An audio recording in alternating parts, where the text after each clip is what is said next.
이 새벽에 우리에게 주시는 하나님의 말씀은 에스겔 19장 1절에서 14절 말씀입니다. 하나님의 말씀을 봉독하겠습니다. 너는 이스라엘 고관들을 위하여 애가를 지어 부르라. 내 어머니는 무엇이냐? 암사자라. 그가 사자들 가운데 엎드려 젊은 사자 중에서 그 새끼를 기르는데 그 새끼 하나를 키우매 젊은 사자가 되어 먹이 물어뜯기를 배워 사람을 삼키매 이방이 듣고 함정으로 그를 잡아 갈고리로 깨어 끌고 애굽 땅으로 간지라. 암사자가 기다리다가 소망이 끊어진 줄을 알고 그 새끼 하나를 또 골라 젊은 사자로 키웠더니 젊은 사자가 되매 여러 사자 가운데 왕래하며 먹이 물어뜯기를 배워 사람을 삼키며 그의 궁궐들을 헐고 성읍들을 부수니 그 우는 소리로 말미암아 땅과 그 안에 가득한 것이 황폐한지라. 이방이 포위하고 있는 지방에서 그를 치러 와서 그의 위에 그물을 치고 함정에 잡아 우리에 넣고 갈고리를 꿰어 끌고 바벨론 왕에게 이르렀나니 그를 옥에 가두어 그 소리가 다시 이스라엘 산에 들리지 아니하게 하려 함이라. 내 피의 어머니는 물가에 심겨진 포도나무 같아서 물이 많으므로 열매가 많고 가지가 무성하며 그 가지들은 강하여 권세 잡은 자의 규가 될 만한데 그 하나의 키가 굵은 가지 가운데에서 높았으며 많은 가지 가운데에서 뛰어나 보이다가 분노 중에 뽑혀서 땅에 던짐을 당하매 그 열매는 동풍에 마르고 그 강한 가지들은 꺾이고 말라 불에 탔더니 이제는 광야 메마르고 가물이 든 땅에 심어진 바 되고 불이 그 가지 중 하나에서부터 나와 그 열매를 태우니 권세 잡은 자의 규가 될 만한 강한 가지가 없도다 하라. 이것이 애가라. 후에도 애가가 되리라. 아멘. 오늘은 애가를 부르는 이유라는 제목으로 하나님 말씀 전하고자 합니다. 이스라엘을 향한 하나님의 심판의 말씀이 이어지고 있습니다. 오늘 말씀에서는 하나님께서 에스겔에게 애가, 이 슬픈 노래를 지어 부르라고 명령하십니다. 심판당하는 이스라엘에게 애가를 불러주라는 것이지요. 애가의 내용에는 두 가지의 이야기가 나옵니다. 심판당하는 이스라엘 민족을 두 젊은 사자와 한 포도나무 이야기로 묘사하고 있습니다. 그 이야기 속에는 유다 말기에 몰락하는 새 왕들에 대한 내용이 들어 있습니다. 그런데 이 애가에서 우리가 주목해야 하는 것이 있습니다. 그것은 하나님께서 에스겔에게 왜 애가를 부르게 하셨는가입니다. 거기에는 분명한 하나님의 뜻이 있습니다. 애가를 살펴보면서 하나님께서 애가를 부르게 하신 이유에 대해 묵상해 보고자 합니다. 1절부터 9절까지는 두 젊은 사자에 대한 내용입니다.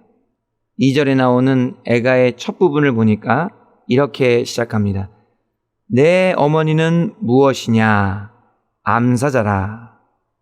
이것은 유다를 암사자에 비유하는 것인데요. 창세기 49장에 야곱이 그의 12아들을 축복할 때 그때 넷째 아들 유다에게 사자라는 표현을 사용하면서 축복했었습니다.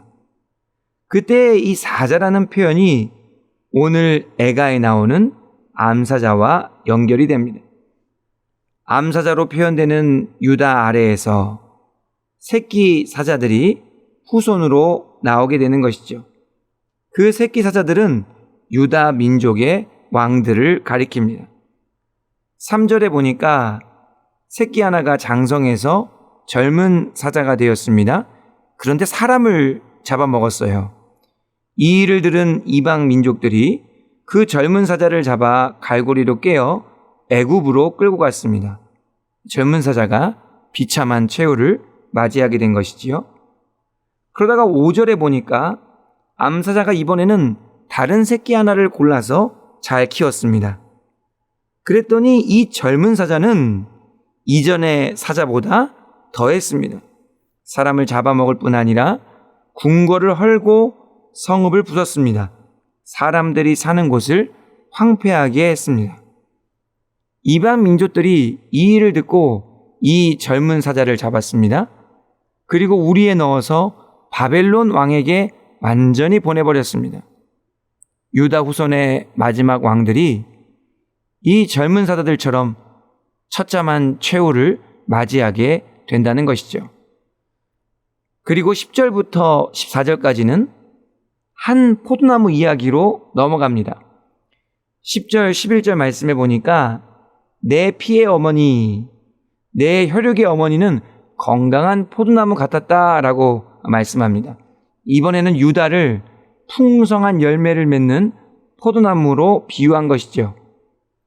포도나무의 가지들은 아주 강력해서 왕의 지팡이로 쓰기에 적합했었습니다. 그러다가 12절 말씀해 보니까 분노 중에 그 포도나무가 뿌리채 뽑혀서 땅에 던져짐을 당하게 됩니다. 그 열매는 동풍에 바싹 마르게 되고요. 그 강한 가지들은 다 꺾이고 말라 불에 태워지게 됩니다. 그리고 그 포도나무가 이제는 메마른 광야 땅에 심겨지게 되었습니다. 잘 나가던 포도나무가 완전히 망하게 된 것이지요. 그런데 거기서 끝이 아닙니다. 14절 말씀해 보니까 불이 그 가지 중에 하나에서부터 나와 남은 열매와 가지를 다 태웁니다. 유다 민족이 완전히 무너지는 것을 묘사하는 것이죠. 종합해 보면 유다 말기의 왕들은 끔찍한 최후를 맞이하게 되고 나라는 폐허가 된다는 내용입니다. 하나님께서는 이러한 내용이 담긴 이 애가를 에스겔에게 부르라고 명령하신 것이죠. 그렇다면 하나님께서 이런 명령을 하신 이유가 무엇이었을까요? 그것은 현실 직시를 위해서였습니다. 유다가 자신이 처한 상황을 정확하게 직면하게 하기 위해서였죠. 유다가 바벨론에게 어려움을 당할 때 사람들의 마음속에는 은근히 회복에 대한 기대가 있었습니다. 우리는 결코 망하지 않을 거야. 반드시 잘 될 거야라는 근거 없는 희망이 있었던 것이죠. 물론 그 희망이 완전히 틀렸던 것은 아닙니다. 바벨론 포로 생활 70년 후에 결국 이스라엘은 다시 회복하게 됩니다. 그러나 그것은 앞으로 70년 후의 일입니다. 지금 당장은 바벨론을 통해 하나님의 심판을 받는 것이 정해진 수순이죠. 그러기에 하나님께서는 애가를 통해 헛된 기대를 갖지 말라고 말씀하시는 것입니다. 이제 애가를 듣고 부르면서 비참한 최후를 맞이하게 되고 송두리째 뽑히게 될 현실을 부정하지 말라고 말씀하는 것입니다. 그 암담한 현실을 인정하고 받아들일 수 있도록 애가를 지어 부르라는 것이었죠. 전도서 말씀에 보면 모든 일에 다 때가 있다라고 했습니다. 날 때가 있고 죽을 때가 있으며 심을 때가 있고 심은 것을 뽑을 때가 있으며 죽일 때가 있고 치료할 때가 있으며 헐 때가 있고 세울 때가 있다라고 말씀합니다. 유다 백성들은 바벨론이 무너진다는 허황된 꿈을 가질 때가 아니었습니다. 그들은 하나님의 심판을 인정하고 받아들여야 할 때였죠. 자신들의 죄 허물을 통해 자복하며 하나님 앞에서 회개해야 할 때였습니다.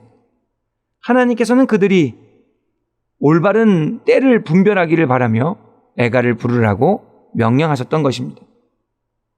그러기에 우리도 항상 우리의 때를 분별해야 됩니다. 지금이 찾을 때인지 잃을 때인지, 지킬 때인지 버릴 때인지, 찢을 때인지 꿰맬 때인지, 잠잠할 때인지 말할 때인지를 분별해야 합니다. 때를 바르게 분별하지 못하면 유다 백성들처럼 잘못된 판단과 결정을 내리게 되기 때문입니다.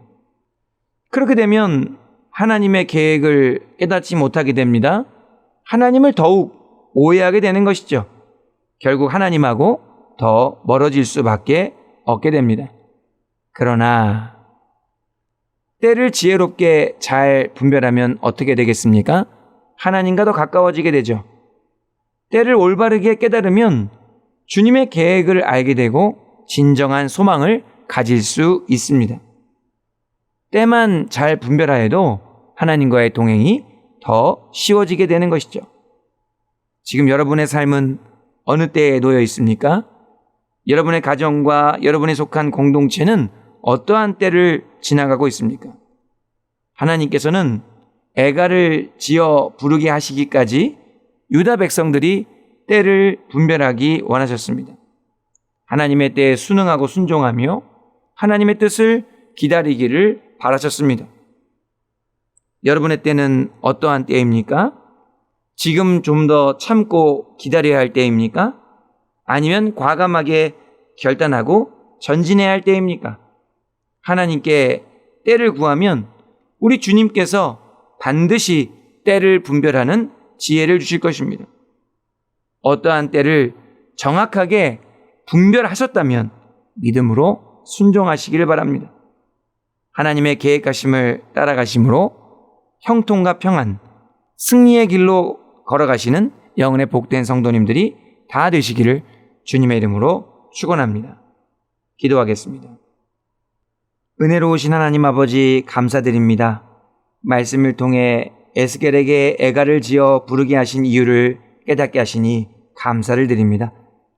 하나님의 심판 앞에 섰던 이스라엘 백성들처럼 때를 분별하지 못하는 어리석음을 범하지 않게 하여 주시옵소서. 항상 우리 자신을 되돌아보며 주님의 때를 지혜롭게 분별하게 하여 주시옵소서. 허황된 생각에 사로잡히지 않게 하시고 날마다 주님만을 의지하며 주님께 더 가까이 나아가는 일에 전심전력하게 하여 주시옵소서. 그리하여 주님과 동행하며 참된 소망을 품고 살아가는 영혼의 복된 성도님들이 다 되게 하여 주시옵소서. 예수님의 이름으로 기도하옵나이다. 아멘.